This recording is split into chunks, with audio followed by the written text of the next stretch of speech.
ترکی کے مختلف صوبوں میں آگ بھڑک اٹھی، مقامی افراد اپنے گھر اور سیاح ہوٹل چھوڑنے پر مجبور ہوئے۔ ترکی میں مختلف مقامات پر لگنے والی آگ کے بعد متاثرہ دیہات کو خالی کرا لیا گیا ہے، جبکہ چھٹیوں پر آئے سیاح بھی اپنے ہوٹلوں کو چھوڑنے پر مجبور ہو گئے۔ ترکی میں بحیرہ روم اور بحیرہ ایجین کے ساحلوں پر قائم ریزورٹس اور آس پاس کے دیہات میں لگنے والی آگ کی وجہ سے انہیں خالی کرا لیا گیا ہے، جبکہ چھٹیوں پر آئے سیاح بھی اپنے ہوٹلوں کو چھوڑنے پر مجبور ہوئے ہیں۔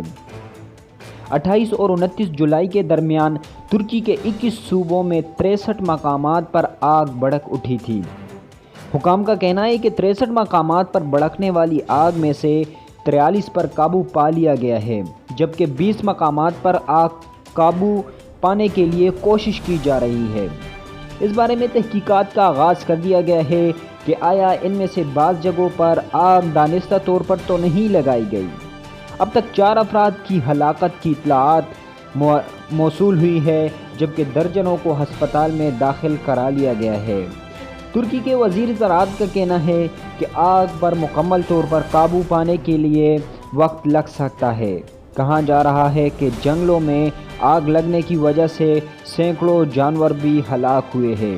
اللہ تعالیٰ ترکی کے مسلمانوں کی مدد فرمائے، تمام مخلوقات کی مدد فرمائے، اور اللہ تعالیٰ اپنی رحمت کی بارش برسا کر ان کی مدد فرمائے، آمین۔